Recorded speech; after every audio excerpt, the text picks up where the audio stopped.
Hello बच्चों, कैसे हो आप लोग। तो आप सभी का आज के वीडियो में बहुत बहुत स्वागत है।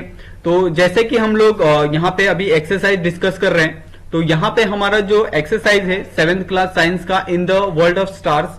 तो आप जितने भी बच्चे हैं उस एक्सरसाइज को बहुत ध्यान से देखें। इसमें सारे के सारे आंसर बहुत अच्छे थे, प्रॉपर तरीके से दिए गए हैं और इसमें कोई भी मिस्टेक नहीं है।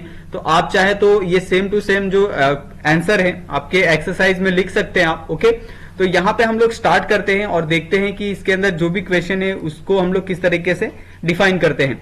सबसे पहले यहाँ पे अगर आप चेक करोगे तो मैं यहाँ पे पेंसिल ले लेता हूँ या फिर हाईलाइटर ले लेता हूँ ताकि आपको अच्छे से दिखे। Right the proper words in the blank. तो ये तो एक सिंपल सा आपको फिलिंग द ब्लैंक्स दिया है, जिसके अंदर यहाँ पे 4 आपको फिलिंग द ब्लैंक्स दिए हैं, 1 2 3 एंड 4। तो चारों के जो आंसर है यहाँ पे हमने प्रॉपर तरीके से लिख के रखे हैं। Okay, second, star rise at the 8 PM tonight, at what time will it rise after a month, why. तो अगर यहाँ पे क्वेश्चन पूछा है कि आज के दिन में, अगर आज के दिन में जो आपका स्टार्स है, ओके, आपका जो स्टार्स है अगर वो 8 बजे निकलता है, ठीक है, उस 8 बजे शाम को निकलता है, तो 1 महीने बाद वो कितने बजे निकलेगा ये आपको बताना है। तो ये हम बता सकते हैं कि आपको पता है कि हर एक दिन में 4 मिनट क्या होता है, नक्षत्र के हिसाब से जो ये है सनराइज है वो कम होते जाता है।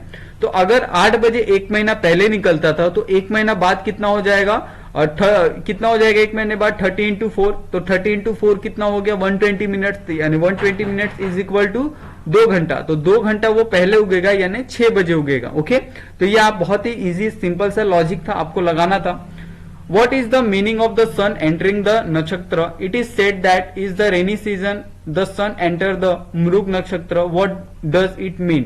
तो आपको पता है कि हमारे इंडिया में, इंडियन कल्चर में ऐसे बहुत से जो सीजन होते हैं या ऐसे बहुत से जो काल होते हैं जिसके अंदर हम लोग नक्षत्र का बहुत ज्यादा रोल मानते हैं। ओके, लेकिन साइंटिफिकली ऐसा नहीं होता है, ठीक है, लेकिन फिर भी हम लोग मानते हैं, यह हमारी परंपराएं हैं, तो हम उसको नेग्लेक्ट नहीं कर सकते, हम उसको ये नहीं कर सकते, नजरअंदाज नहीं कर सकते।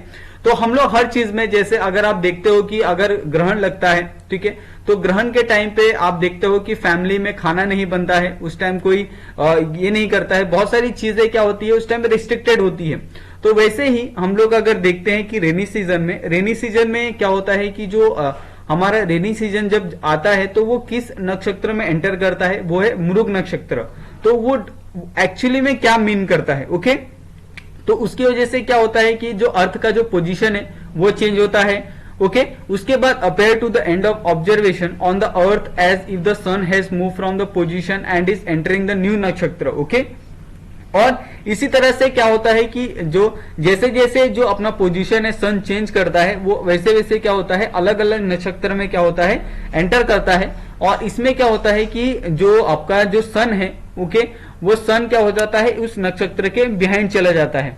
तो इस तरीके से आपको कभी कभी सूर्य ग्रहण, चंद्र ग्रहण, ये सारी चीजें हैं वो देखने को मिलती है। ओके, उसके बाद answer the following question, what is the constellation. तो कॉन्स्टेलेशन नथिंग बट दो आपका जो नक्षत्र होता है उसी के बारे में यहाँ पे बात कर रही है कि जो ग्रुप ऑफ स्टार्स होते हैं keeping a small portion of the cat still space there is called the constellation. Okay, तो कॉन्स्टेलेशन का मतलब ही होता है कि जिससे हम लोग नक्षत्र बोलते हैं, अलग अलग जो तारे होते हैं, स्टार्स होते हैं। अगर आपको पता है कि ये सारी चीजें बहुत लोग को लगता है कि ये साइंटिफिकली गलत है, लेकिन एंशियंट टाइम में, पुराने टाइम में क्या होता था कि आपके पास इतना तो डिजिटल था ही नहीं, कुछ भी नहीं था उस टाइम, ना मोबाइल था, ना ही आपके पास कोई ये था यंत्र था, ना ही कोई आपके पास कोई मशीनरी थी जिससे आप अगर आपको डायरेक्शन ढूंढना है तो आप बता सकते हो।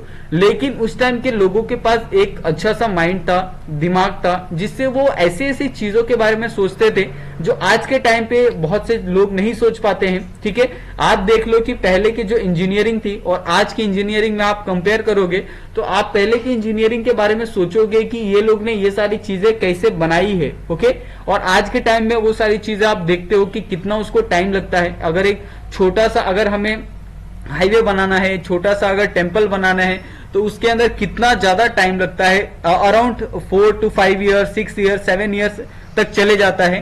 तो आप सोचो कि वो लोग ने उस टाइम पे एक एक ढांचे से, एक पत्थर से वो सारी की सारी चीजें कैसे बनाई होगी, एक पहाड़ के अंदर कैसी गुफा को बनाया होगा, पूरे एक पहाड़ के अंदर कैसे अपने आप सिविलाइजेशन किया होगा, किस तरीके से अपने आप को उसके अंदर बसाया होगा।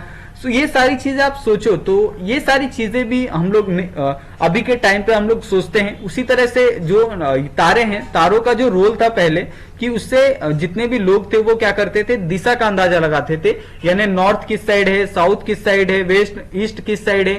तो ये सारी चीजें उस टाइम वो लोग अंदाजा लगाते थे और उसी की वजह से वो क्या करते थे, जो भी अपना सफर है वो तय करते थे। Okay, what point should be consider before a sky watch. तो स्काई वॉच से पहले हमने क्या जो पॉइंट्स होते हैं वो हमें कंसीडर करने चाहिए। कभी भी अगर आप स्काई का ये ऑब्जर्वेशन करते हो, आसमान को देखते हो, ओके, तो कौन कौन सी चीजों के बारे में आपको ध्यान रखना चाहिए, वो सारी चीजें यहाँ पे आपको पॉइंट के हिसाब से लिख के दी गई है। ओके, देन उसके बाद it is wrong to say that the planet, stars and the nakshatra affect the human life. Why? Okay, तो क्या ये रॉन्ग है कि हम लोग जो प्लैनेट्स के स्टार्स होते हैं या नक्षत्र होते हैं वो हमारे ह्यूमन लाइफ को अफेक्ट करते हैं? तो आपने सुना होगा कि अगर ग्रहण लगता है तो उस टाइम पे हमारे जो ये होते हैं, एस्ट्रोलॉजी के हिसाब से कहा जाता है कि जितनी भी हमारी राशियां है वो क्या करती है, अफेक्टेड होती है। लेकिन ऐसा साइंटिफिकली कोई ये नहीं, एविडेंस नहीं है। और आपको पता है कि जो हमारा साइंस है, साइंस हमारा पूरी तरह से एविडेंस बेस है। बिना एविडेंस के, बिना किसी सबूत के, बिना किसी एक्सेप्शन के, बिना किसी लॉजिक के आप ये नहीं बता सकते कि हाँ ये सारी चीजें होती है।